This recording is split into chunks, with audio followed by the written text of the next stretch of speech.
Buenas tardes, les damos la bienvenida a la edición central de MBD Noticias. ¿Cómo estás, Martín? ¿Cómo andas, Nati? ¿Todo bien? Todo bien. Bueno, me alegro mucho. Bienvenidos, bienvenidas. Tenemos hora y media de información por delante con novedades que se van sumando a la cuestión Cardama. Sí, la interpelación por el caso Cardama justamente a la ministra de Defensa Nacional, Sandra Lasso, será finalmente el 10 de diciembre, mientras que la interpelación al ministro de Educación y Cultura, José Carlos Maía, por la actuación de la Junta de Transparencia y Ética Pública será el 16 del mismo mes. El gobierno además va a ampliar la denuncia del contrato con Cardama y presentará en la Fiscalía un informe elaborado por un notario español que concluye que el astillero adjuntó un acta falsificada a la garantía de fe el cumplimiento. Según averiguó MBD Noticias, este martes el presidente Yamandu Orsi participó de la elaboración del escrito que en breve se va a agregar a la denuncia original. Esta es una de las noticias que surgen en esta jornada, pero hay mucho más. Ya mismo titulares. El ministro de Economía y Finanzas, Gabriel Odone, dijo que el acuerdo entre el Mercosur y la Unión Europea está firme en respuesta a las afirmaciones del ministro de Ganadería, Agricultura y Pesca, Alfredo Frati, quien afirmó que el tratado entre Argentina y Estados Unidos no es buena señal. La oposición en la Junta Departamental de Montevideo solicitó explicaciones sobre las pérdidas del Casino Parque Hotel y el pase de la órbita municipal a la del Ministerio de Economía y Finanzas. La Federación de Funcionarios de Salud Pública está realizando un paro nacional de 24 horas con movilización en reclamo a las condiciones laborales justas y el reconocimiento del trabajo. Hoy la selección uruguaya juega contra Estados Unidos el segundo amistoso de la fecha FIFA de noviembre. El partido será a las 21 de Uruguay y se disputará en Tampa, Estados Unidos. Se reunió el Comité de Política Monetaria del Banco Central que definió bajar la tasa de interés 25 puntos básicos hasta 8%. Sobre esta decisión, su contexto e implicancias nos hablará en su columna económica Germán de Agosto. El Congreso de Estados Unidos prevé votar un proyecto de ley que exige la divulgación de los documentos vinculados al magnate condenado por abuso sexual Jeffrey Epstein, entre los que figuran algunos que mencionan al presidente Donald Trump. Brasil, anfitrión de la cumbre COP30, presentó un primer borrador de acuerdo entre las naciones en las negociaciones climáticas de la ONU, tras una noche de intensas discusiones sobre los puntos más conflictivos. Aquí TV Ciudad, esto abarca sus dispositivos. Estamos en vivo a través, por ejemplo, de la web tvciudad.uy, por ejemplo, también del canal de TV Ciudad en YouTube, y nos pueden escuchar mediante Uniradio 107.7 de FM por aire, tanto en Montevideo como el área metropolitana, o su web uniradio.edu.uy. Así que bienvenidos y bienvenidas a todas y a todos por la vía que sea que nos siguen. Ahora Natalia continúa porque hay móviles para presentar. Hay móviles en distintos puntos de Montevideo y vamos a comenzar dándole la bienvenida a Martín Duarte, que nos habla de este tema que tanto conoce, el carnaval, pero desde un punto de vista político, comercial. Martín, contanos. Ambas cosas, Natalia, Martín, buenas tardes. Quedó atrás la prueba de admisión, este mini concurso que tiene el carnaval para ver justamente qué agrupaciones acceden al carnaval 2026, pero bueno, se desató otra polémica por fuera de los fallos carnavaleros y tiene que ver con algunas exigencias que vienen haciendo algunas empresas, el caso de Alimentos Centenario, para patrocinar los conjuntos de carnaval. Según una información que nos llegó ya hace algunos días y que pudimos corroborar con la propia empresa, que el año pasado había tenido un incidente de este tipo con la murga La Gran Muñeca, está condicionando los auspicios a algunas temáticas carnavaleras, en particular vinculadas al conflicto de Gaza. En algunos minutos ampliamos la información. Y en otro punto, cerca del centro, está Diego Martini, allí en la sede del PIT-CNT, Diego, con esta propuesta de el 1% para el 1% más rico. ¿Qué tal, compañeros? Buenas tardes para todas y todos. Así es, la mesa representativa del PIT-CNT aprobó por unanimidad generar la discusión en las bases dentro del PIT-CNT de grabar el 1% más rico y con eso trabajar en la pobreza infantil. Así que emplearemos unos minutos con el presidente de la central sindical, Marcelo Abdala. Se lanza una guía muy especial en el Palacio Legislativo. Allí está Mariana Abreu, que nos cuenta. Bueno, está yendo para ahí, Mariana. Buenas tardes, compañeros, ¿cómo andan? En minutos se va a estar presentando en el Parlamento la guía Cuerpos Libres, Vidas Dignas del activista por los derechos de los trabajadores y trabajadoras sexuales Karina Núñez. Esta es una publicación, una herramienta que recoge todo lo que ha sido su trayectoria en ámbitos de militancia sindical y también social, justamente en talleres con las trabajadoras sexuales. Así que en un ratito les cuento más detalles. Discusión abierta entre la Intendencia de Montevideo y el sindicato ADEON Montevideo con respecto a ciertas afectaciones que hubo en los servicios de limpieza o algunas tareas vinculadas a ese rubro, dicho en un sentido bien general, sobre todo durante el mes de octubre. Desde el sindicato, la secretaria general Silvia Tejera entiende que los motivos están vinculados fundamentalmente a los recortes presupuestales, ¿no? El ahorro de gastos que por 6 meses viene desarrollando la Intendencia de Montevideo, mientras que el intendente Mario Vergara entiende que eso no afectó al servicio, sino que en todo caso hubo medidas sindicales que explican esas alteraciones. En lo que significa la reducción de horas extras y sexto día en los servicios de recolección de residuos, las medidas que nosotros tomamos fue 0. Base a declaraciones del propio intendente de hace en torno de un mes más o menos, en el que dijo que las horas extras no eran un factor importante en la prestación de servicios a la ciudadanía, los compañeros entendieron que si no eran necesarias iban a dejar de hacer las horas extras. O sea, no se tomó una medida, se está trabajando a reglamento.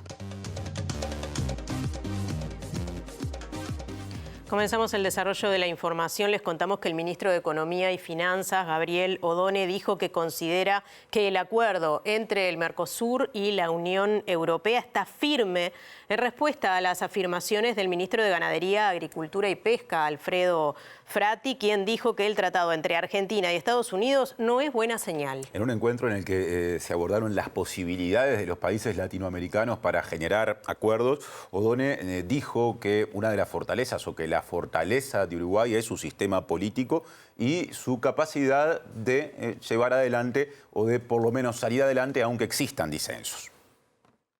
Los partidos políticos son fieles representantes de lo que la ciudadanía expresa y por lo tanto yo entiendo que los partidos políticos son, a diferencia de lo que ocurre en muchos lugares del mundo hoy, no solamente en América Latina, capaces de gestionar las diferencias entre los ciudadanos porque los ciudadanos confían que esa gestión, por darse más lenta, más rápida, más eficiente o todo lo controversial que sea, pero que son agentes que realmente los representan y eso me parece que en el mundo en el que estamos es extremadamente relevante.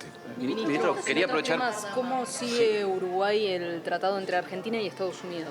Con atención, todavía se conocen aspectos muy preliminares, por lo tanto son cambios que eventualmente se irían procesando en las próximas semanas. Estamos siguiendo las noticias, conversando con las autoridades de Argentina, pero por ahora sin mayores comentarios porque no tenemos detalles. Ayer Frati decía que podría llegar a complicar el acuerdo con la Unión Europea. ¿Lo ve así usted? No tengo elementos de juicio como para poder corroborar esa afirmación. Yo creo que es un cambio, pero hay que comprenderla a cabalidad y yo creo que el acuerdo con la Unión Europea está firme y depende mucho más de lo que los gobiernos europeos sostengan que los gobiernos del Mercosur decidan. Tras la conferencia que se llamó Lograr Reformas en América Latina, organizada por el Fondo Monetario Internacional y la Organización para la Cooperación y el Desarrollo Económico, Odone también se refirió a la prioridad que busca dar el gobierno a los asuntos vinculados a la seguridad y la necesidad de volcar más recursos económicos. Por eso es que nosotros creemos que tenemos que hacer un esfuerzo a partir del presupuesto y del próximo periodo de rendición de cuentas que tengamos para poder destinar más recursos a los temas de la seguridad. Pero también se arreglan, o mejor, requieren aspectos de gestión de políticas públicas, de fortalecimiento de la institucionalidad y de mejoras continuas en materia de eficiencia, algo que Uruguay lo viene cumpliendo. Ahora palabras de otro ministro, el de Trabajo y Seguridad Social, Juan Castillo, que destacó, me entiende que es un dato positivo, que en 40% de las mesas de negociación vinculadas a la ronda de consejos de salarios en curso ya se alcanzaron acuerdos. Y en el acto de celebración de los 110 años de la Inspección General del Trabajo y la Seguridad Social, Castillo destacó que el Ministerio se propuso que antes del final de noviembre queden cerradas todas las mesas de negociación salarial. Avanzando, continuamos con ese avance. Yo creo que desde el Consejo Superior Tripartito pasado que colocamos ahí que había un 30% nomás de acuerdo, había un 15% en aquel momento en tránsito hacia ello. Hoy estamos sobrepasando el 40% de mesas cerradas con acuerdos, en la inmensa mayoría de ellos por unanimidad, o sea, en forma tripartita, en otros que se han votado con los trabajadores o con los empleadores en función de los lineamientos que tenemos que resguardar, pero estamos avanzando. En la jornada de ayer había un 14% de mesas que están redactando el acuerdo final. Por lo que cuando termine esta semana nosotros pensamos que nos va a quedar un 30-35% todavía de mesas en los 15 días finales. Y tenemos expectativa de lograrlo, de alcanzar la máxima cantidad posible. Hay algunos pequeños tranques en algunas mesas, pero bueno, estamos trabajando para tratar de dilucidar. Castillo fue consultado sobre las nuevas medidas sindicales que han afectado al puerto por reclamos del Sindicato Único Portuario. Dijo que lo que pretenden es asegurarse un mínimo de 13 jornales, pero que es parte de la negociación en el ámbito del Consejo de Salarios. Si las partes acuerdan rápidamente o se contemplan las demandas que se están teniendo en el Consejo de Salarios, seguramente no haya más medidas. En ese caso concreto, ¿cuál es el diferendo con los empleadores? Ahí el tema central que yo recuerdo de la plataforma de los trabajadores portuarios es asegurar que tengan un mínimo de 13 jornales asegurados. En muchas de las empresas, varias de las empresas privadas, tiene una libertad de convocar a los trabajadores, la convocatoria de los trabajadores se hace con trabajadores eventuales, no zafrales, sino que eventuales. O sea, que nadie sabe si mañana va a trabajar. Trabajaste hoy, nadie sabe si vas a estar también trabajando mañana. Bueno, y vinculado a esto, este miércoles habrá un paro de 24 horas del Sindicato de Trabajadores y Trabajadoras de la Enseñanza Privada, que realizará una asamblea extraordinaria para informar sobre la última etapa de la ronda de negociación salarial. El SINTEP aspira a cerrar un gran convenio colectivo, según dice un comunicado que contemple aumento de salario real, correctivos semestrales que garanticen el poder de compra, ampliación de la licencia por razones de salud, extensión del descanso para trabajadoras embarazadas y el pago de la antigüedad a trabajadores y trabajadoras de la enseñanza no formal. Con Antel Empresas estamos del mismo lado del mostrador. El PIT-CNT afina su propuesta para gravar a una parte de la población, una parte más rica, con el impuesto al patrimonio de las personas físicas. Abunda en este asunto desde uno de los móviles Diego Martini.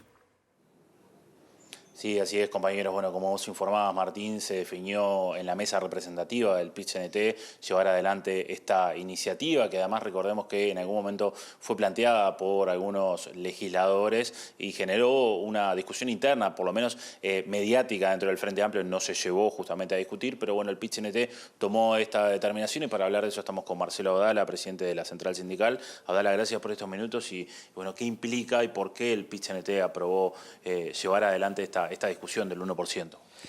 Bueno, en primer lugar porque desde el punto de vista de los propósitos que son fundamentales y desde una perspectiva ética se podría decir que es intolerable para la clase trabajadora que un país que logra exportar alimentos para decenas de millones de seres humanos en su propio país, digamos, tenga la estadística aberrante de que 1 de cada 3 niñas, niños o adolescentes están en hogares que, desde el punto de vista de sus ingresos, están por debajo de la línea de la pobreza. Por tanto, está bueno pensar distintas alternativas que busquen abatir radicalmente este problema, que es un problema, digamos, en el corto plazo, pero que en la medida que no se resuelva pone obstáculos a un concepto de desarrollo nacional como el que está planteando el PIT-CNT, pensando en una sociedad igualitaria, democrática, integrada, plena de derechos, digamos. En segundo lugar, porque a diferencia de la investigación social predominante, digamos, desde mediados de la década de los 90 hasta hace algunos años, donde solamente se miraba la pobreza y la exclusión, para nosotros esta es una herramienta que permite resolver simultáneamente la pobreza, en particular la pobreza infantil, y también abatir la desigualdad, porque estamos en una sociedad desigual, digamos, en todo el mundo. Esto se hace además en un contexto en donde es presentada a Naciones Unidas un informe de técnicos muy importantes encabezados por el Premio Nobel de Economía Stiglitz, en donde se plantea que los países que tienen más probabilidades de que se vulneren los derechos democráticos son aquellos países más desiguales, en donde se hace un estudio de cómo la riqueza generada ha ido a parar a las manos de los 1.000 millonarios, mientras que para la mitad de la población humana los beneficios de la tecnología no han llegado. Y se hace en un contexto donde también nos encontramos en una disputa en el continente, hay una disputa geopolítica global, tenemos de versiones casi neofascistas de una derecha extrema, liberal, que viene contra los derechos de la gente, pero por otro lado, recientemente el Congreso de Brasil, a instancias del gobierno de Lula, aprobó aflojarle los impuestos a la población trabajadora y subirle a los multimillonarios de Brasil. Quiero decir que se desarrolla en un contexto donde estos temas empiezan a aparecer y eso está muy bueno y bueno, de alguna manera el PIT-CNT es la avanzada en la sociedad uruguaya de esto. Esto tiene la buena vista de la Intersocial, de FUGUAN, FEU, ONASPU. Nosotros estamos recontra, no me canso nunca de decirlo, agradecidos de las investigadoras, los investigadores, la gente de la academia, los economistas que tratan con mucha rigurosidad la cuestión de la desigualdad y también los tributaristas que ayudaron en ese sentido y que hicieron un documento con determinada solvencia técnica para que el PIT-CNT pueda manejar públicamente la propuesta. La cita donde se va a presentar, digamos, el alcance de esta elaboración es el lunes 24 a las 18:30 en el Paraninfo de la Universidad, donde contaremos con la presencia de la Universidad de la República como tal, de los técnicos que nos ayudaron a elaborar el documento y naturalmente nuestro PIT-CNT que van a lanzar esta idea para que conquiste fuerza social y política desde el punto de vista de hacerse posible, ¿no? ¿Qué dicen esos estudios y esos números? ¿De cuánto se podría recaudar? ¿Cuánto se podría grabar? Bueno, en primer lugar, es interesante que la gente sepa que acá no estamos creando un nuevo impuesto. El impuesto al patrimonio existe desde el año 67, 68. Lo que sucede es que a partir de la reforma tributaria del 2009 quedó casi que como un impuesto referencial, digamos, un impuesto muy referencial que hoy básicamente es un 0,1%. Lo que se estaría creando es una sobretasa de ese impuesto al patrimonio, no se genera un impuesto nuevo, y estaría agravando, está virtualizado en distintos escenarios, digamos, también de manera progresiva a la interna de este 1%, que son personas físicas. Se trata de un entorno de 25.000 personas que tienen patrimonios iguales o mayores al $1.000.000. Las virtualizaciones de cuánto dinero se puede recaudar, bueno, son temas, digamos, poco complejos porque a veces no se tiene todo el conocimiento y la evidencia de dónde está la gran riqueza. Aunque sí se estima que este 1% captura entre un 37 y casi un 40%, digamos, del ingreso nacional, por tanto, evidentemente que pueden solventar. ¿Quién va a estar en contra de que ese sector apoye, solvente en algo el mal, digamos, de la pobreza infantil que tenemos que resolver? ¿Cómo ven desde la central el intercambio que se dio sobre este tema a nivel político, donde obviamente se dio más que nada mediáticamente, donde algunos sectores del Frente Amplio se oponían, otros no se oponían a esta idea de discutirlo, otros planteaban que era algo necesario y bueno, desde ideológicamente los partidos más hacia la derecha ya se descartaba de plano? Bueno, para mí es bienvenido el debate, justamente para eso es que hacemos la propuesta. Obviamente que uno aspira a un debate con razones, con fundamentos, con estudio, que es lo que aquí se trata de colocar, pero bienvenido, es justamente lo que queremos. Inclusive estamos pensando en incluir como una dirección de trabajo fundamental del plan de acción del PIT-CNT para el 2026, bueno, asambleas en los lugares de trabajo, mesas redondas, conversatorios, seminarios al respecto, asambleas en los barrios, asambleas barriales, digamos, para difundir esta cuestión, probablemente alguna carta abierta a las autoridades, conversaciones con los partidos políticos, los parlamentarios. Creemos sí que es bienvenido el debate siempre que sea, digamos, con respeto y con todos los fundamentos que estén a disposición. ¿Podría llegar a llevarse a las urnas un tema como este, un plebiscito, un referéndum? Bueno, en general estas iniciativas suelen ser privativas del Poder Ejecutivo o instancias, en algunos casos, que son más de iniciativa parlamentaria, pero Yo te diría que el propósito del PIT-CNT es que se genere ese debate para generar todos los apoyos y todas las fuerzas de que efectivamente se tomen medidas. Estas no son medidas que se puedan tomar o pensar en el largo plazo. No pueden estar supeditadas al crecimiento del Producto Bruto Interno, porque si el crecimiento no se da, ¿qué hacemos con este problema?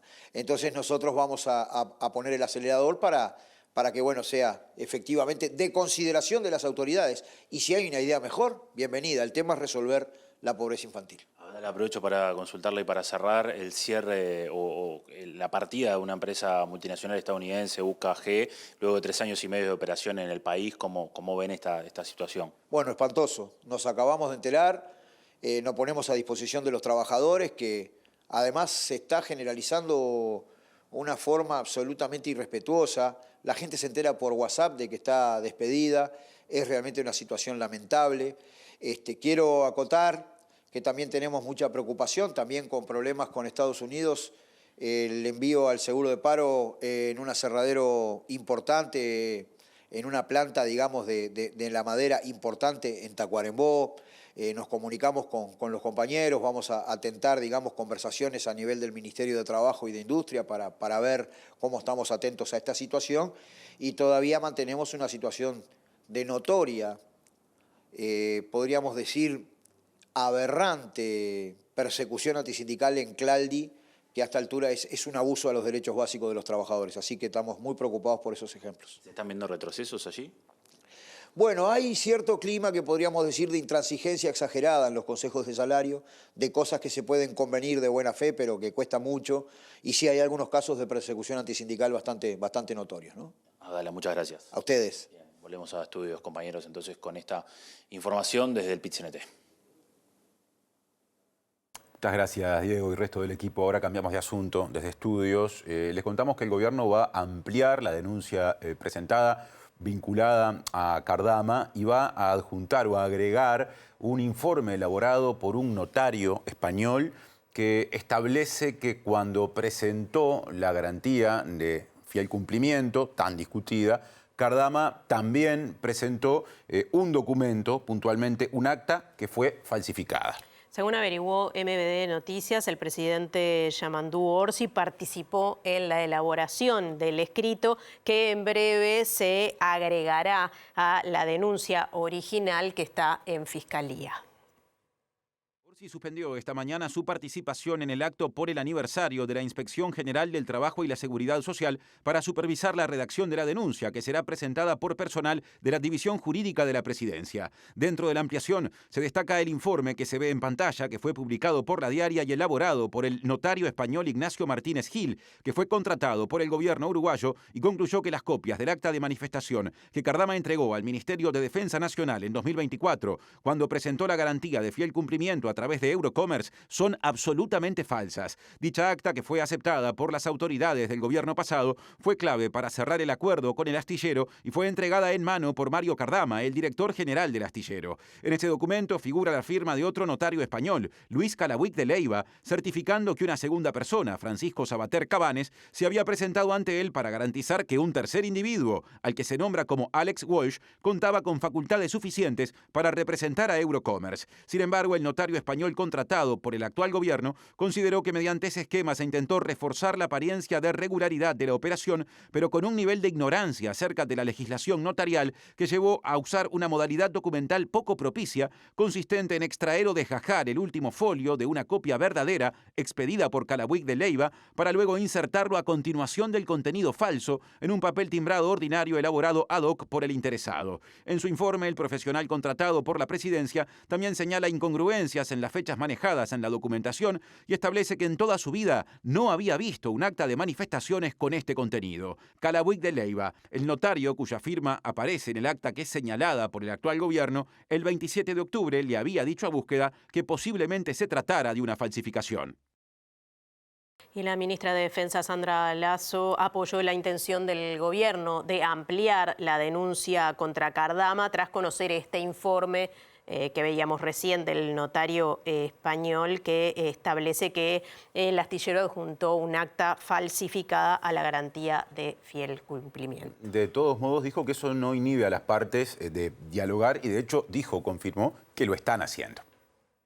Por un lado va el tema de lo que se ha encontrado en materia de esa denuncia inicial y por otro lado va la realidad, ¿no? Que es, bueno, cómo generamos lo que queremos específicamente, que es contar con las unidades de la mejor manera posible, con otras reglas de juego, ¿no? Yo creo que si se inicia una etapa de negociación, por ejemplo, creo que el Estado uruguayo tiene que cambiar el rol y tener un rol mucho más protagonista dentro de lo que es esa negociación. Ministra, usted hablaba de la importancia de la negociación para llegar a las lanchas.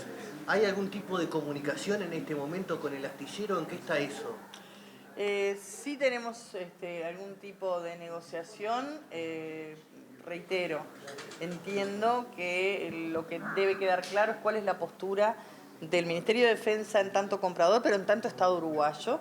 Y eso no es negociable, por supuesto que en el mejor de los términos también creo que como en toda negociación mal haríamos si expresáramos todo lo que se está haciendo. Creo que hay que tener un margen de sobriedad sobre esto. Sin perjuicio de lo anterior, Lasso se mostró de acuerdo con la ampliación de la denuncia que presentará la Presidencia de la República. Lo que aparece en esos documentos, que no sé cómo, pero aparecen públicos en el día de hoy. Yo creo que eso tampoco le hace mucho bien a esta causa. Sí, yo creo que amerita hacer una ampliación y por supuesto que vamos a trabajar como hemos trabajado hasta ahora en conjunto con Presidencia de la República. Y la interpelación a la ministra de Defensa Nacional, Sandra Lasso, será el próximo 10 de diciembre, mientras que la interpelación al ministro de Educación y Cultura, José Carlos Maía, será el 16 de ese mes. Esta tarde fue que se confirmaron ambas fechas, luego de que las partes involucradas coordinaran sus agendas. Si bien el presidente del directorio del Partido Nacional, Álvaro Delgado, había anunciado este lunes que la interpelación a realizarse a Lasso en el Senado sería el 8 de diciembre, desde la bancada Frente Amplista confirmaron a MBD Noticias que ese detalle no se había coordinado con la ministra y que en cambio se fijó el miércoles 10 de diciembre. En esa interpelación, el miembro interpelante será el senador del Partido Nacional y exministro de Defensa, Javier García. Lasso será interpelada por la decisión del gobierno de iniciar el proceso de rescisión del contrato con Cardama sobre la construcción de 2 patrullas oceánicas. En el caso de Maía, será interpelado el martes 16 de diciembre en la Cámara de Representantes por el diputado también nacionalista Pablo Abdala. El ministro de Educación y Cultura fue llamado a sala para que dé explicaciones sobre el dictamen de la Junta de Transparencia y Ética Pública, que en una votación dividida entendió que el rol de Álvaro Danza como presidente de ACE no es compatible con sus otros trabajos, a algunos de los cuales renunció con posterioridad. Sobre la situación puntual de Danza y su desempeño laboral en otras instituciones privadas y públicas, será interpelada la ministra de Salud Pública, Cristina Lustenberg, el próximo lunes 24 de noviembre. Presenta UTE, porque en UTE creemos que todo lo que das vuelve. Por eso creamos el Plan Redondo. Ahora salimos del estudio, cambiamos de tema, polémica vinculada al carnaval y algo más que eso. Martín Duarte, adelante. Gracias, Martín, porque vamos a estar hablando de varios temas. Terminó hace un par de días la prueba de admisión en el carnaval, o sea, los conjuntos que pasan por esa instancia para buscar un lugar en el carnaval 2026. Pero bueno, se abrieron algunas otras puertas polémicas, por ejemplo, esto que anunciábamos hace un ratito, vinculado al auspicio de algunas marcas en torno a conjuntos. Particularmente, vamos a repasar una polémica que se instaló en el 2025, vinculado a la murga de la Gran Muñeca, y que ha generado, a partir de un informe que les hemos preparado, algunos vínculos, en este caso condicionamientos que está haciendo la empresa para auspiciar conjuntos en el próximo carnaval. Si les parece, repasamos el informe. En el Carnaval 2025, Murga La Gran Muñeca abordó dentro de su espectáculo la situación de distintos conflictos bélicos en el mundo. En particular, dedicó una de las menciones a la situación en la Franja de Gaza. Este abordaje derivó en un comunicado emitido por la organización Beneverit, que señaló al conjunto carnavalero de promover un discurso de antisemitismo, al acusar al Estado de Israel de genocidio y limpieza étnica, por el siguiente fragmento de su espectáculo. Tantas son las personas entre mar y desierto, hoy en la Franja de Gaza, cárcel a cielo abierto. En Palestina sufre un pueblo acorralado, quieren borrar del mapa, pero la siguen peleando. La situación derivó en otro tipo de consecuencias para la agrupación. El conjunto, que contaba con el auspicio de la empresa Alimentos Centenario, recibió un comunicado de la misma, en donde se le anunciaba que bajaría su auspicio debido a este fragmento del espectáculo. Entre los argumentos esgrimidos por la empresa, se manifestaba que ante los hechos ocurridos recientemente en las presentaciones de Murga la Gran Muñeca, que han generado controversia vinculada a las expresiones de antisemitismo, hemos decidido poner fin a nuestro vínculo de patrocinio con dicho conjunto. La misiva comunicaba además que la empresa consideraba que los mensajes en la órbita del carnaval deben basarse en el respeto y la convivencia, por lo cual la empresa no puede estar asociada a expresiones que puedan generar exclusión o discriminación. También se le solicitó a la Murga el resarcimiento económico por el patrocinio que había desembolsado la empresa en el carnaval del 2025. La nota concluía con la firma de su director general, Alejandro Goldwasser. Este antecedente del carnaval 2025 llevó a que la empresa de Chacinados tomara sus reparos para los eventuales patrocinios en el próximo carnaval 2026. Según pudo confirmar MBD Noticias, a través de Mario Díaz, el encargado de marketing de Alimentos Centenario, la empresa está tomando como medida para prevenir que esto no suceda nuevamente, que solo se involucrarán para el 2026 con agrupaciones que no vayan a tocar el tema de la guerra en Gaza o temas similares que generen controversia vinculadas a expresiones de antisemitismo. Con esta determinación, Alimentos Centenario condicionará el auspicio a los conjuntos carnavaleros que se comprometan a no entrar en esos temas, incidiendo directamente en los contenidos de los libretos. Fueron varios los conjuntos que en la prueba de admisión del Carnaval 2026 abordaron la temática, en particular sobre el debate que generó en la izquierda uruguaya la utilización del concepto genocidio para catalogar el conflicto en la Franja de Gaza. Bueno, estamos en DAIPU un poco para seguir con este tema y hacer una evaluación de lo que fue la prueba de admisión con Alfredo Jabriberri, que es el presidente de DAIPU, y con el prosecretario Eduardo Rigó, que además tiene la condición de ser letrista de carnaval. Vamos a comenzar conversando con él a propósito de este tema que nos conversábamos fuera del aire y que en definitiva, bueno, planteamos el tema si genera preocupación posibles condicionamientos que empresas, en particular por un suceso que comenzó el año pasado, pero bueno, que por lo que pudimos investigar se estarían condicionando algunos auspicios vinculados a las temáticas que pueden tocar los letristas, como es tu caso también, ¿no? Sí, bueno, primero un placer recibirlos. Sí, nos preocupa indudablemente no importa, en este caso es este caso específico que aclarabas vos, el caso que sea que nos llegue y que no permita, por ejemplo, que algún asociado o con los grupos asociados a esta casa no puedan tener la libertad de expresión, que es algo que totalmente necesario y a la vez para aquellos que generamos espectáculos, para el carnaval, que es en definitiva la voz de la gente. Y que indudablemente a veces puede tener una postura u otra. Cualquiera sea, el carnaval debe ser libre y cada uno tiene que tener la posibilidad de decir lo que siente con respecto a lo que sea. Cuando pasan esas cosas realmente preocupa porque uno siente que el carnaval, que como idea es la libertad de expresión, de reírse pero criticar, que es su esencia, ahí a veces se ve un poco diezmado, ¿no? Y no nos hace bien a ninguno. ¿Cómo se debería seguir este tema en particular? Teniendo en cuenta que también las empresas tienen su libertad de decidir dónde quieren poner su dinero.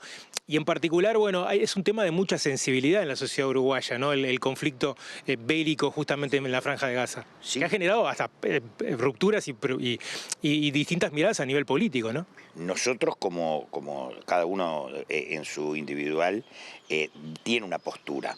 Acá en la comisión no estamos, hubo gente que quiso hacer algunas reuniones, hemos tenido, pero no queremos darle más, magnificar eso. Cada uno que piense lo que... Pero como la libertad es libre, seguramente también vamos a llegar a la lógica que cada empresa tiene toda la libertad de dar publicidad o no. No, a vos te puede gustar un conjunto y te puede a nivel de marketing servir. Me parece que eso es lo que habría que primero priorizar. Lo que dice el conjunto, bueno, eso ya es harina de otro costal. Perfecto, aprovecho para consultarle a Alfredo, bueno, ¿qué balance se hace de la prueba de admisión, de los resultados, donde algunos conjuntos, bueno, quizás de trayectoria o de nombre, quedaron fuera de este carnaval, ¿no? Bueno, antes que nada, saludos y antes que nada agradecer a todo el público que fue con el kilo que llegaron hoy a nuestra institución, aproximadamente unas 250 bolsas con un quilaje importante que va a ser destinado a los lugares carenciados, y para nosotros es fundamental eso. Después, con los conjuntos que quedaron, los que pasaron, bienvenidos al Carnaval 2026, los que no pasaron, bueno, decirle lo mejor y prepararse para el nuevo carnaval. Después justo nos agarrás en una reunión de directiva que estamos viendo y evaluando sobre eso el puntaje, que no hay en muchos puntajes que no estamos de acuerdo. Y bueno, pero iremos por la línea de juntarnos con la gente de la Intendencia, una reunión a la brevedad, y bueno, y ahí después se van a enterar de lo que nosotros vamos a hablar con ellos. ¿Disconformidad con respecto a los resultados? Sí, estamos desconformes, estamos hablando de puntaje con conjuntos que pasaron la prueba y que no tienen problema. De un lado y del otro, viendo los puntajes que se dieron, que no, o sea, queremos una devolución, la directiva quiere una devolución, y bueno, ahí nosotros ya tenemos todo chequeado. Bueno, Eduardo, Alfredo, les agradezco mucho el tiempo, muy amable. Bueno, a propósito de este tema que compartíamos, también la mirada de Eduardo como letrista, bueno, consultamos el gremio, en este caso, de carnavaleros y carnavaleras, para ver qué mirada tenían acerca de este tema que planteamos a principio del informe. Bueno, lo primero que me sale es decir que rechazamos absolutamente cualquier tipo de censura. Más allá que venga de donde venga de alguien que financia un espectáculo, de una empresa, sea cual sea, en este momento lo que se está haciendo es coartando. Si se está pidiendo que el genocidio de Gaza no se diga genocidio porque no quiere determinada empresa, lo rechazamos, por supuesto, porque antes que nada la libertad de expresión y el carnaval es la libertad de expresión en sí mismo, rechazados totalmente con cualquier tipo de coartación de políticas de este tipo, ¿no? De que si nombrás determinada cosa yo no te doy la publicidad tan importante para el carnaval, ¿no? Si bien no es nuestra fuente laboral, que nosotros vamos por otro lado, vamos para regularizar el trabajo, y nuestras fuentes laborales son, por supuesto, los conjuntos, como también son la cantidad de escenarios que hay, nos preocupa muchísimo porque es una forma de censurar y que no se diga lo que el conjunto entiende que tiene que decirlo. Me remonto a los años de la dictadura, lamentablemente, ¿no? Y estamos en democracia, cuando se tenía que decir con otras palabras, porque si no, se bajaba del escenario y terminaban todos detenidos. Estamos en democracia, y que una empresa condicione si pone o no pone determinada ayuda económica para un conjunto, lo rechazamos absolutamente. Esto pone en alerta quizás a las autoridades, ya sea de la Intendencia o la propia DAECPU, a poder de alguna forma tratar este tipo de temáticas para que no sean una condición a la hora de los contenidos en carnaval. Y yo creo que sí, que debería ponerse sobre la mesa, y no creo que ninguno de nosotros no esté de acuerdo en que se le ponga condiciones a un conjunto para ver si se da el dinero o no se da de acuerdo a cuál es el texto que va a utilizar para ese carnaval. Apuntamos a poder hablarlo, a poder tomar quizás una única definición como trabajadores del carnaval, como empresarios del carnaval. Presenta Asociación de Funcionarios Portuarios. Hacete socio y accederás a beneficios exclusivos como colonia de vacaciones, préstamos, servicios de la salud, tienda online con precios exclusivos y mucho más. Ahora cambiamos de tema y de barrio. Aparece Mariana Abreu en nuestra edición central desde el Palacio Legislativo. Sí, porque aquí en el Parlamento, Martín, se está por presentar la guía Cuerpos Libres, Vidas Dignas de la activista por los derechos de las trabajadoras sexuales, Karina Núñez. Es una herramienta para aquellas que se dedican a acompañar, sostener y también para los propios y propias trabajadoras sexuales. Estamos con Karina justamente para que nos cuentes, y gracias por estos minutos, qué contenidos tiene esta guía y cómo fue este proceso de trabajo. Bueno, buenas tardes, saludos a todos ahí. Este trabajo es un compendio de 2050 talleres que he dado. El día de hoy voy a hacer mi taller número 2051. Las preguntas fueron saliendo después de cada instancia y casi todo el mundo preguntaba lo mismo. Entonces digo, bueno, vamos a generar una herramienta que les sea útil, que sea accesible, que sea entendible, ¿no? Porque también, por suerte, ya tenemos compañeras que están formando a compañeras trabajadoras sexuales. Entonces, bueno, este es el primer material escrito por una trabajadora sexual, promotora de salud ocupacional, con un título de la Universidad de la República. Y entonces me parece que estoy narrando de nosotras, sobre nosotras, por primera vez. Me contabas recién, hace unos minutos, que algunas de las cuestiones que surgían en estos talleres es cómo abordar determinadas situaciones con las trabajadoras. Contanos algunos ejemplos. Una de las cosas que se da muy común cuando llega las compañeras a los espacios públicos es el esto de hasta dónde pregunto. Y a veces uno llega al mostrador del espacio de la política pública y está deseando contarle todo lo que tiene para contar, como hay otras que no quieren ni siquiera que los nombres, pero cuando vos tenés una herramienta que te ayuda a poder canalizar por dónde llevarlo, te das cuenta que la deconstrucción tiene mucho más que ver con todos los estigmas, todos los aprendizajes que vos traes, pero no tiene que ver con la persona que vos tenés enfrente. ¿Se le está dando más visibilidad, Karina, a esta temática? Esto se está presentando en el Parlamento, con representantes de diferentes partidos políticos, también con diferentes profesionales. Por lo pronto, lo que me dijo la doña del protocolo, que es la primera, me llamó 2 veces, me dice, disculpe, está mal escrito, es trabajadora social, porque pusieron trabajadora sexual. Le digo, no, doña, es trabajadora sexual. Entonces, es la primera vez que una trabajadora sexual va a ser en el taller. Unos divinos, la verdad, nos han recibido, vinieron mis compañeras, no han recibido, y la verdad que no pensé que esto fuera tan lindo acá adentro.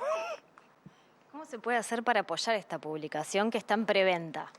Bueno, la publicación real está en mi cuadernola, está escrito a mano. Y nada, anduve ahí pidiendo para poder imprimirla y hacerla gratuita, que todo el mundo la pudiera tener, pero no hay plata, ¿no? Y nada, estamos haciendo una preventa para ver si lo puedo imprimir y pasarlo de la cuadernola al que me hizo mi compañera, la Paola Gago, ¿no? Porque me pasó para que se vea. Y le hizo la IA.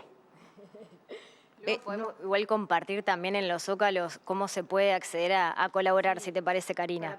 Para poderlo imprimir y que sea de distribución. Y nada, agradecer primero con la confianza.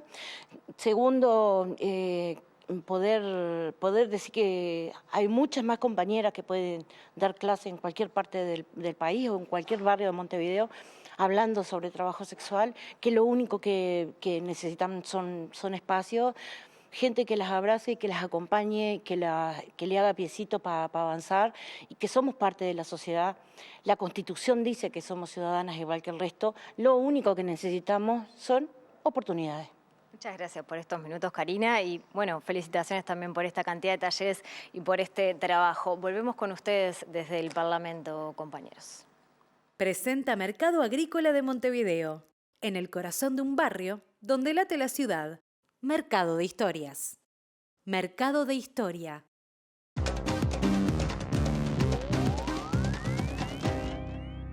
¿Qué tal? tal? Buenas tardes. Abrimos el capítulo internacional para contarles que hace minutos nada más el Congreso de Estados Unidos, más concretamente la Cámara de Representantes, aprobó por 427 votos contra 1 la difusión de los archivos del caso Epstein, 30 días después de su promulgación, según se ha anticipado, y solamente preservando algunos datos que tendrían que ver con personas sobrevivientes a la situación que generó este empresario muy polémico, acusado de encabezar justamente una organización dedicada a la explotación de jóvenes mujeres durante muchísimos años. Están involucrados figuras de orden mundial. Pensemos nomás en todo lo que ha atravesado el príncipe Andrés, que ha sido, digamos, se le han quitado todos sus atributos reales y también otras cuestiones por estar vinculado justamente a este caso en el que también se involucraba el presidente Donald Trump, quien después de muchas presiones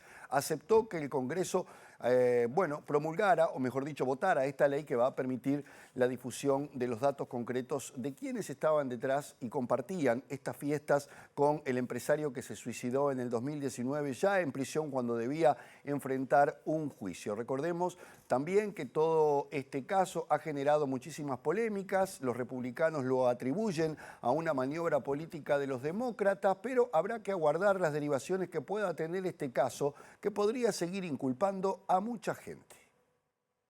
Tras semanas de resistencia, presión entre bambalinas y un cabildeo frenético en contra de que el material se hiciera público, el presidente de Estados Unidos, Donald Trump, finalmente cedió a la publicación de los archivos del caso Epstein, decisión que se tomaría en esta jornada. Los republicanos de la Cámara deberían votar a favor de la publicación de los archivos porque no tenemos nada que esconder, afirmó Trump este domingo, cuando quedó claro que un centenar de sus partidarios republicanos en el Congreso estaban dispuestos a desafiarlo. Jeffrey Epstein, un magnate y delincuente sexual que se suicidó en su celda en agosto del 2019 antes de enfrentar un juicio federal, dejó un reguero de escándalos vinculados a su red de menores de edad de las que abusaron sexualmente él y algunos de sus invitados, en muchos casos personalidades mundiales. La Cámara de Representantes podría ahora aprobar la llamada Ley de Transparencia de los Archivos Epstein, que obligaría al Departamento de Justicia a publicar documentos no clasificados que detallan la investigación sobre las operaciones del desacreditado financiero y su muerte. El asunto Epstein reveló fisuras en el apoyo al líder republicano, quien se postuló con la promesa de publicar los archivos pero se retractó después de asumir el cargo en enero, mientras que algunos críticos acusaban al presidente de querer impedir la votación para ocultar elementos que lo implicarían en el caso, algo que Trump desmiente. Brasil presentó hoy el borrador de la COP30, la cumbre climática de la ONU que se desarrolla en Belém do Pará, en medio de muchas discusiones y de posiciones encontradas con respecto al resultado final y a la forma de encarar el problema del calentamiento global. Antes de ir a eso, les cuento que la nota la dio hoy el canciller alemán Friedrich Merz con unas declaraciones muy polémicas que hizo en Alemania a su regreso de la COP30, donde dijo que por suerte volvía a su país y que le había preguntado a los periodistas participantes si quisieran estar en Brasil o en ese lugar donde estuvo, al que prácticamente calificó de un agujero por las condiciones climáticas, pero sobre todo por la pobreza que exhibe Belém do Pará, que tiene prácticamente a la mitad de su población viviendo en favelas. No en vano se organizó justamente la cumbre en este lugar que está en un sitio clave desde el punto de vista ambiental, en la boca del río Amazonas, sino que además, era una manera de demostrar los efectos que tiene también para la sociedad civil el cambio climático. Pero volvamos un poco a esta resolución que seguramente va a ser muy discutida, mejor dicho, la resolución final que se va a dar en próximos días, esto va a terminar el 21, y donde deberán afinar muchísimo el lápiz, no solamente los damnificados por el cambio climático, sino también por quienes lo producen, entre ellos el señor Merz, que tiene que ver particularmente con las empresas extractivistas, con los países productores de petróleo. El borrador presentado por Brasil incluye una serie de opciones sobre las cuestiones más difíciles, lo que refleja la brecha entre las casi 200 naciones presentes en Belém y el trabajo que aún queda por delante para perfeccionar un compromiso final. El documento de 9 páginas titulado Global Mutirão, una referencia a un concepto indígena de unión hacia un objetivo común, Se elaboró después de que Brasil instara el lunes a los delegados a trabajar día y noche para alcanzar un acuerdo a mediados de semana. El texto deja abierta una amplia gama de posibilidades sobre los temas más controvertidos, las medidas comerciales, la financiación para las naciones más pobres y la insuficiencia global de los objetivos de reducción de carbono.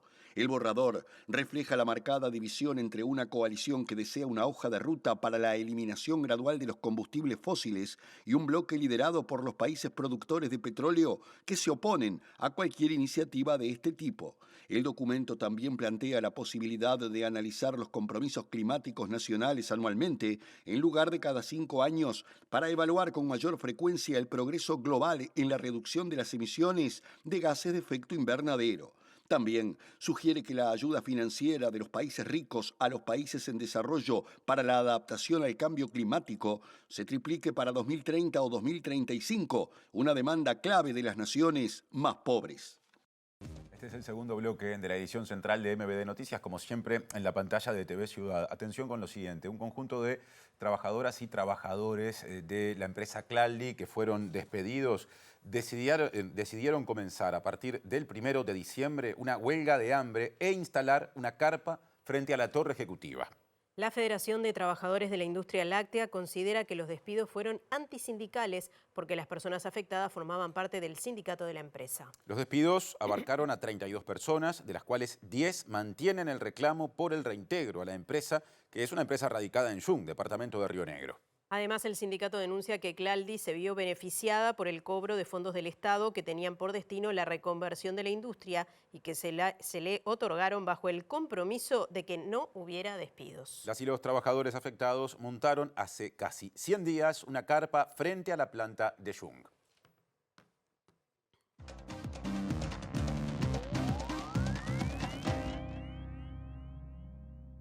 Vamos a hablar de política monetaria en esta columna de economía y recibimos con mucho gusto y como siempre a Germán de Agosto. ¿Cómo estás, Germán? ¿Está bien, Nati? Bien. Sí, nos toca porque hoy justamente conocimos la decisión del Banco Central de volver a reducir la tasa de interés, así que vamos a repasar un poco los aspectos que están detrás de la decisión, es decir, un poco del contexto, un poco de los fundamentos y acá simplemente el repaso de lo que estamos hablando, que básicamente es de lo que podríamos entender como el precio del dinero, que es justamente el instrumento, la herramienta que tiene el Banco Central para gestionar la política monetaria, que es justamente su función, es decir, la cantidad de dinero que circula, y eso tiene como dos situaciones, ¿no? Puede reducir o la perilla... mover para un lado o para Exacto, es como la perilla del dinero. ¿Sí? Entonces, si la mueve hacia abajo, si reduce la tasa de interés, lo que está haciendo es pensando en darle un impulso a la actividad económica por la vía de favorecer el consumo y la inversión. ¿Por qué motivo? Porque la tasa de interés es justamente la referencia para el crédito. Claro. Si yo la reduzco, abarato el crédito. Si abarato el crédito, fomento el consumo y también fomento la inversión y por tanto fomento la actividad económica. Perfecto. En el caso de que yo tenga un problema con la inflación, el movimiento de la perilla es al revés. Yo tengo que encarecer el dinero, tengo que aumentar la tasa de interés a efectos de enfriar la economía. Bien, eso lo vimos muchas veces con el caso Argentina, por ejemplo. Exactamente, ¿no? En Argentina tiene la tasa altísima y eso justamente está orientado a contener el dólar y la inflación, pero tiene un costo recesivo sumamente relevante, pero funciona así, funciona también para Estados Unidos. Básicamente los bancos centrales gestionan en general con la tasa de interés. ¿Sí? Así que esto es un poco la explicación de lo que estamos hablando. Vamos un poquito hacia adelante para tratar de entender de dónde venimos y hacia dónde vamos con justamente la tasa de interés, que es lo que hemos graficado. Si te fijas, en 2025 la tasa se mantuvo y después se ha reducido y hoy está en el 8%. ¿Sí? Fíjate que en el marco de 2023, con una inflación más elevada, estaba próxima al 12%. Ha venido bajando, hoy se redujo 25 puntos básicos, es decir, pasó de 8,25% a 8%, y el mensaje que se desprende del comunicado que hace un ratito publicó el Banco Central es que esto supone que la política monetaria se va hacia una zona neutral, donde no está favoreciendo la actividad ni tampoco la está entorpeciendo.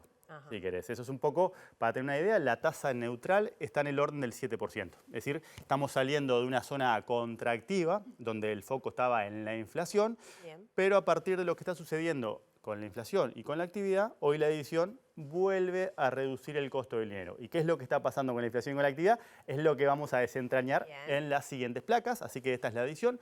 Acá tenemos lo que está pasando con la inflación. El principal objetivo que tiene el Banco Central es hacer que la inflación converja a la meta. La meta es de 4,5%, pero se define un rango de tolerancia que va del 3% al 6% y es lo que tenemos marcado como este caño de escape en rojo y en gris. Que es lo que hemos dicho también en otras oportunidades, hace poquito cuando también habló el presidente del Banco Central, que tiene que ubicarse en ese lugar, tampoco ni por arriba ni por debajo. Exactamente, ¿no? El sobrecumplimiento de la meta, es decir, que esté por debajo del 4,5, tampoco es lo que es deseable, ¿sí? Por eso la meta se define en 4,5 y después eventualmente se discutirá si la meta se reduce hacia abajo, que es otra de las cosas o de las discusiones que están en el aire. Por ahora la meta sigue siendo del 4,5, el rango de tolerancia, antes llamado rango meta, sigue siendo este.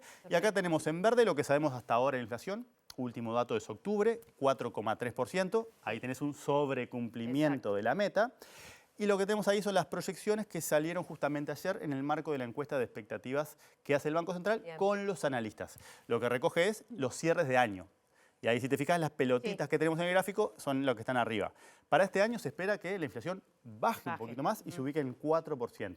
Sí. Pero ya si te fijas, 2026 y 2017 estaría por encima de esa meta. ¿Sí?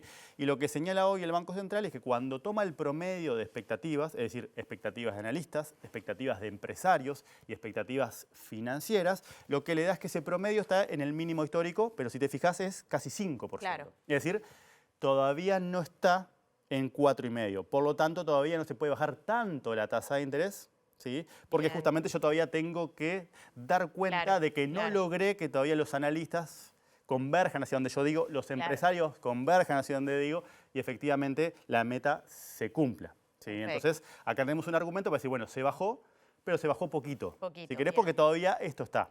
Bien. Pero también, ¿cuál es el motivo de ir reduciendo? Es decir, ir hacia una fase más neutra. En la siguiente placa ya nos metemos en el caso de la actividad económica, ¿sí?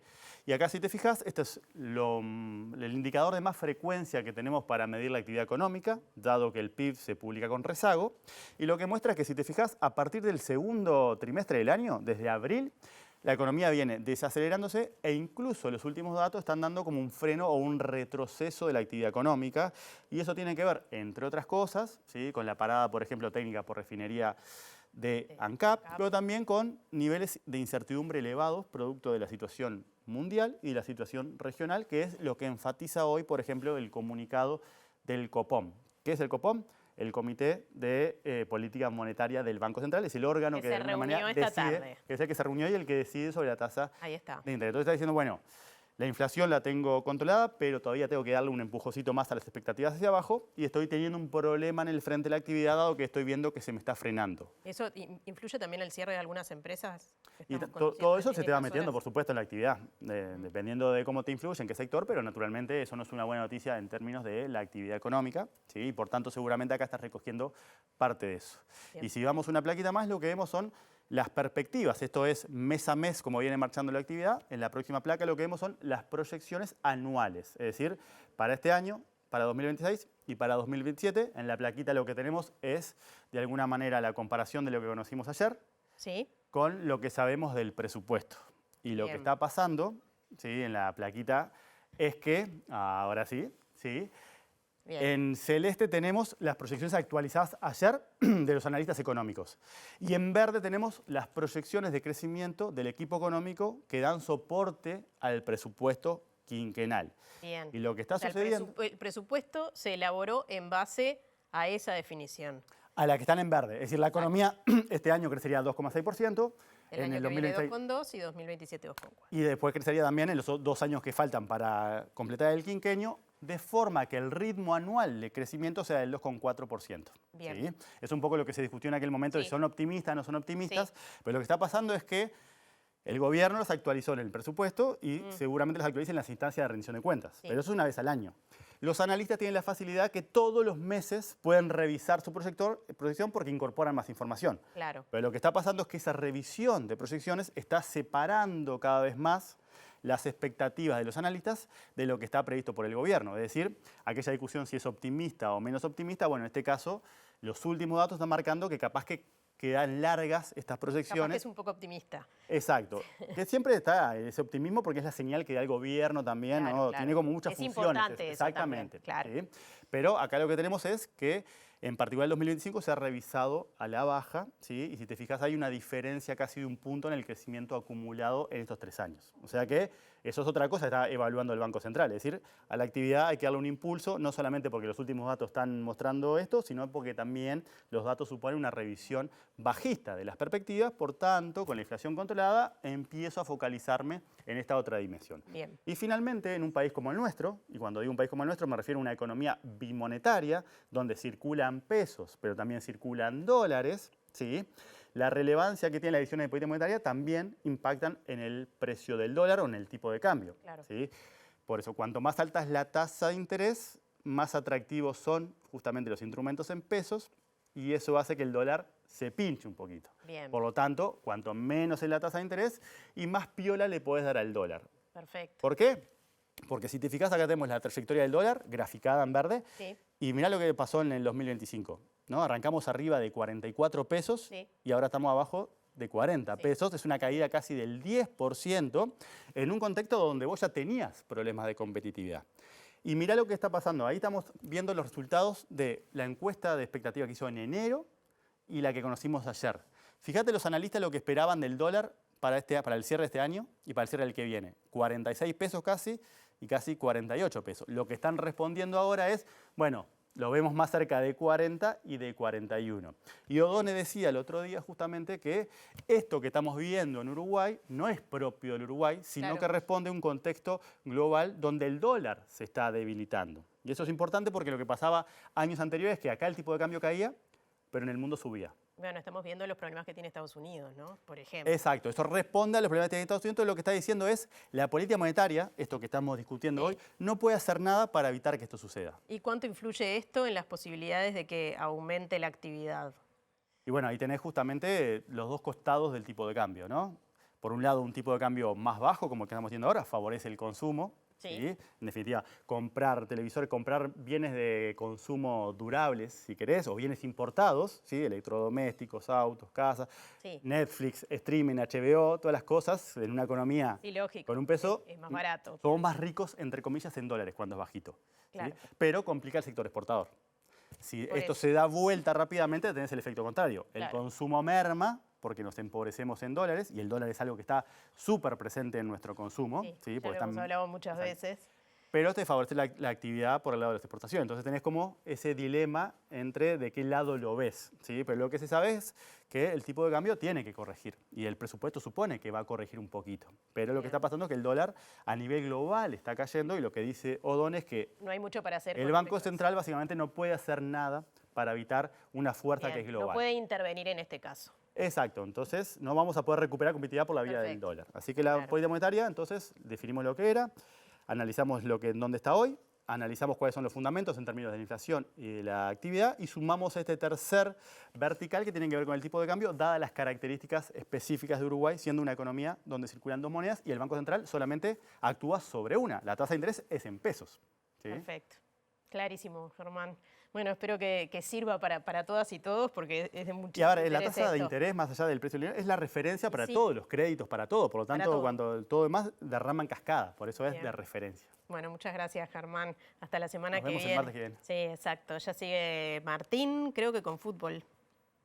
Así es, sigo con fútbol, me vas a ayudar. Les vamos a contar que a las 21 horas la selección uruguaya mayor jugará un partido amistoso contra Estados Unidos, el segundo partido de este mes de noviembre, correspondiente a fechas FIFA, que se va a jugar en la ciudad estadounidense de Tampa.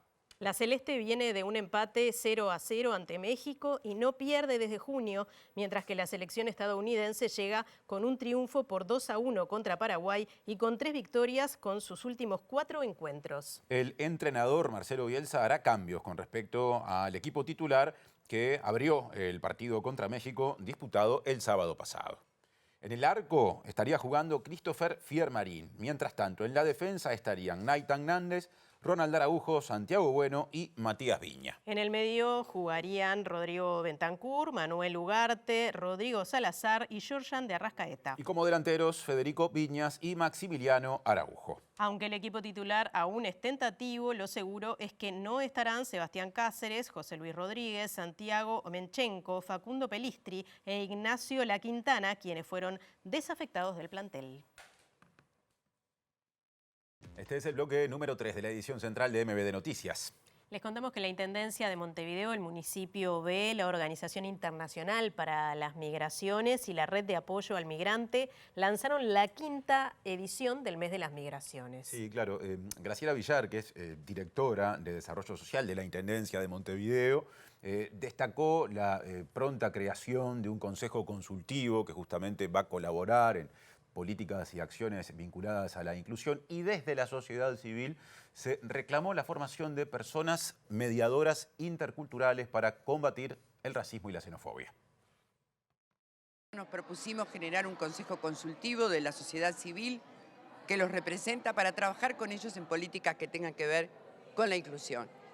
No queremos hacer guetos, no queremos que se conformen los guetos, no queremos ir por generar el cupo, sino que queremos ir por la verdadera inclusión, y por eso hay que trabajar mucho con ellos y ellas para que realmente se sientan parte de una polis que se ha galardonado históricamente de ser liberal, abierta y democrática. La Red de Apoyo al Migrante llamó a trabajar en la prevención del racismo y la xenofobia. Hoy no podemos hablar de movilidad humana si no tenemos en cuenta la situación mundial. Está muy difícil y hay políticas migratorias que nos duelen, donde hay muertos y otras situaciones terribles, con deportaciones y muchas vulneraciones de derechos. Pero a pesar de las limitaciones en Uruguay, podemos y debemos volver a poner en la primera línea de nuestro actuar la lucha contra el racismo y xenofobia. Tenemos que prevenir, tendremos que formar mediadores interculturales, elaborar protocolos de acción y tratar de que cada vez haya menos incidentes xenofóbicos de racismo o de bullying en Uruguay.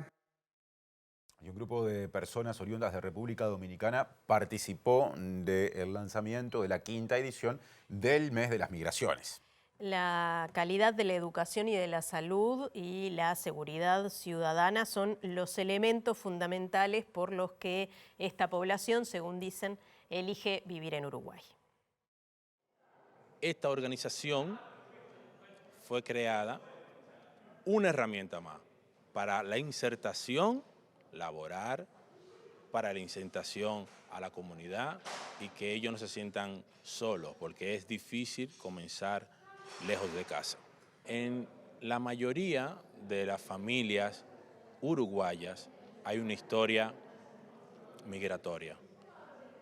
Y en este mes de la movilidad humana creo que es un momento de reflexionar y de pensar que de una forma o de otra ya hemos adoptado, hemos decidido quedarnos acá en Uruguay, hemos hecho de esta patria nuestra. José Luis de la Cruz explicó por qué eligen a Uruguay como lugar para vivir. Me encantan 3 puntos fundamentales: educación, seguridad ciudadana, que ustedes dirán que está complicado, pero está muchísimo mejor que cualquier otro país, y la salud.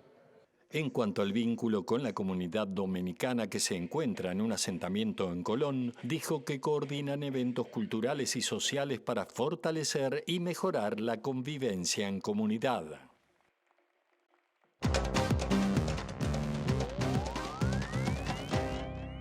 Retomamos la información internacional con una de las tensiones menos esperadas, y es la que tiene lugar en este momento entre China y Japón, a partir de algunas afirmaciones de la nueva primera ministra de Japón, Sanae Takaichi, quien habló de una posible intervención militar en Taiwán en el caso de que China decida atacar esa isla. Recordemos que Sanae Takaichi, quien fue nombrada primera ministra hace poco nada más, se confesó como una admiradora de la ex primera ministra británica Margaret Thatcher, y además está considerada una mujer que suele seguir los preceptos imperiales de Japón desde el fondo de la historia, y lo hace, o la hace mejor dicho, aparecer como una figura políticamente muy dura. Todo esto ha resquebrajado las relaciones ya de por sí complejas entre China y Japón, al punto de que tanto Japón como China han advertido a sus connacionales en los respectivos países a tomar precauciones, a tener cuidado y en lo posible abandonar el país en caso de que las cosas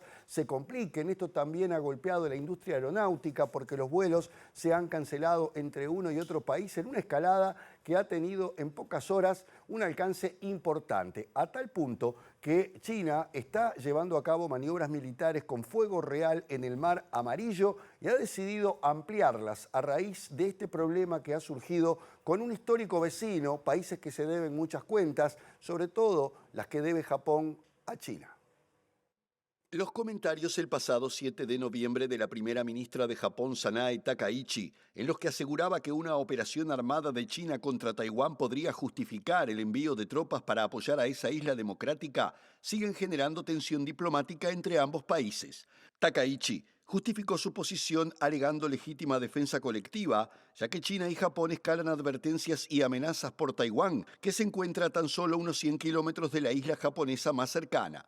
El paso más reciente lo acaba de dar ahora Japón, que insta a sus ciudadanos en China a extremar las precauciones de seguridad y prestar atención a su entorno, evitando en la medida de lo posible las plazas donde se reúnen grandes multitudes o los lugares que puedan ser frecuentados por muchos japoneses, según recomendó la embajada nipona en China en un comunicado publicado en su sitio web. China elevó este martes la presión política, diplomática y militar sobre Japón con nuevos reproches y una ampliación de sus maniobras con fuego real en el Mar Amarillo en medio de tensiones por las declaraciones de la primera ministra sobre una posible intervención japonesa en un conflicto en torno a Taiwán.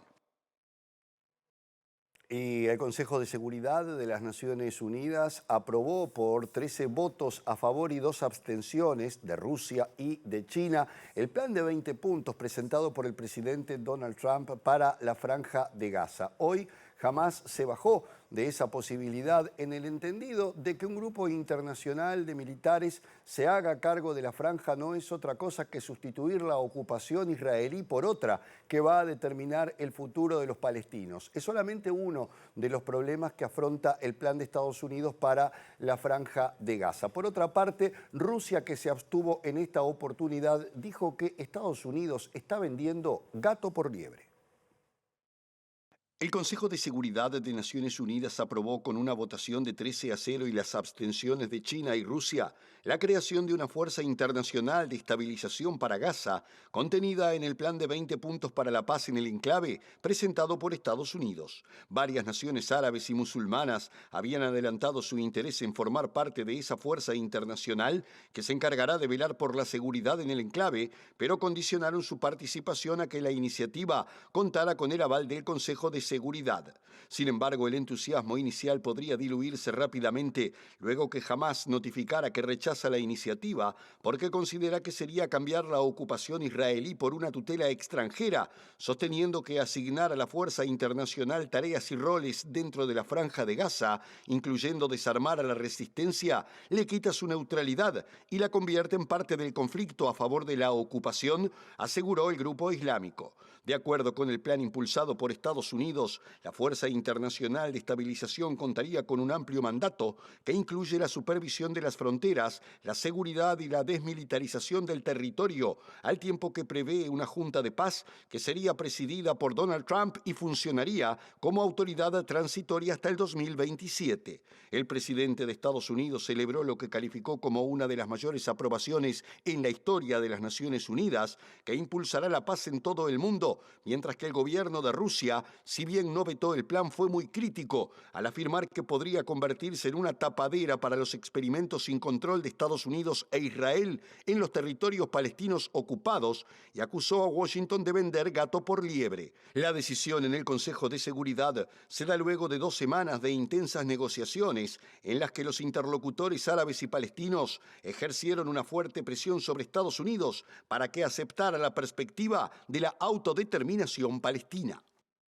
Y antes de despedirnos, repasamos los datos del tiempo para las próximas 48 horas. Ahí está, justamente la imagen del Palacio Legislativo y lo que pronostica Inumet para mañana y pasado. Mañana será miércoles 19 de noviembre y para Montevideo y área metropolitana se prevé por la mañana cielo claro y algo nuboso con periodos de nuboso. Y por la tarde y la noche claro y algo nuboso otra vez con periodos de nuboso.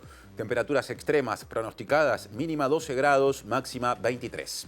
Y el jueves 20 de noviembre, allí ven las lluvias. En la mañana va a estar algo nuboso y nuboso, pero en la tarde hay probabilidad de precipitaciones y tormentas y estará ventoso. La temperatura máxima 25 grados, la mínima 11.